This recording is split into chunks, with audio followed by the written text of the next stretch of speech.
It's been a while now, but I read an article when I was in college about orphanages in Russia. And at a time when they had a lot of infants, and they have these orphanages to take care of these infants. And the thing was that they fed them.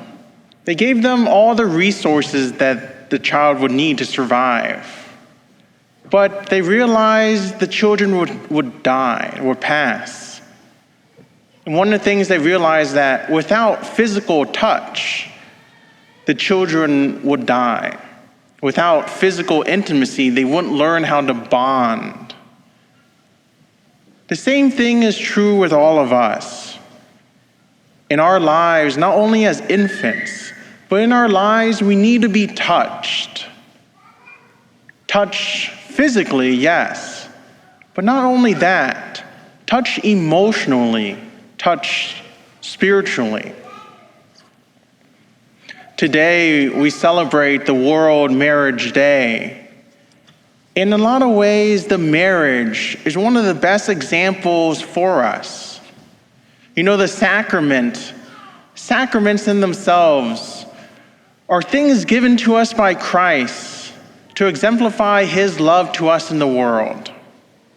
Now, marriage as a sacrament, that means the love between the man and the woman in this marriage.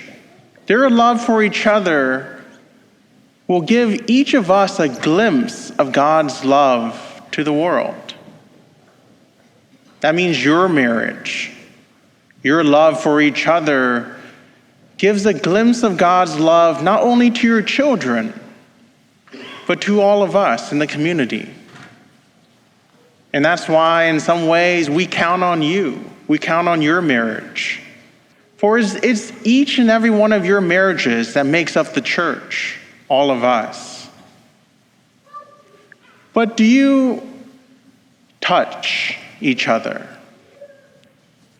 The beautiful thing about a marriage is that one, it has to be forever because it is hard.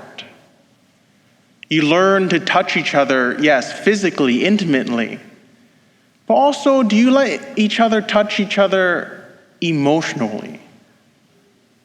Sometimes we think that, my own brokenness is too much, that if I show it to you, it might infect you, it might hurt you.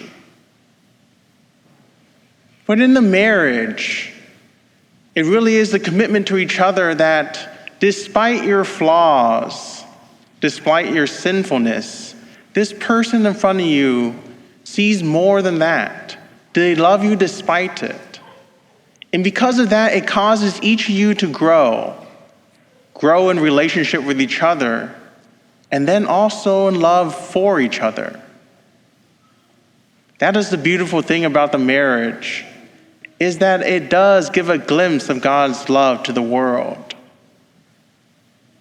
How is your marriage doing today?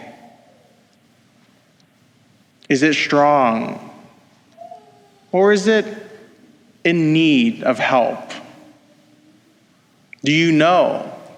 Do you even know? Can you sense it? Oftentimes, we keep these things to ourselves. We're afraid to reach out for help. But in today's gospel, Jesus heals a leper.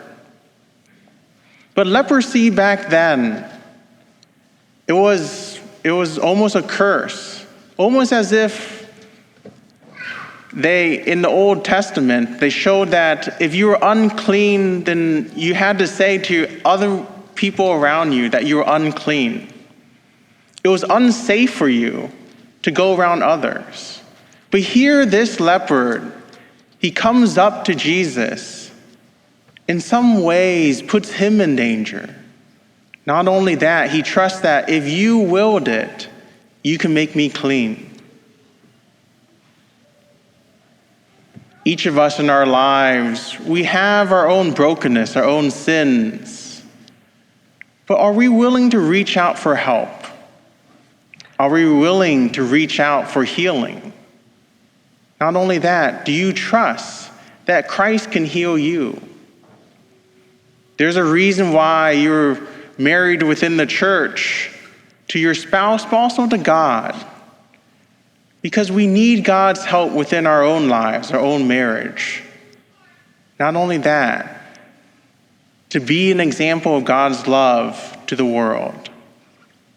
So as you come before the Lord today, where Christ is truly present before you in the Eucharist, let us continue to ask the Lord for the strength and the courage to come to him with our lives, to come to him with our marriages, so that each one of us can be an example of God's love to the world. Amen.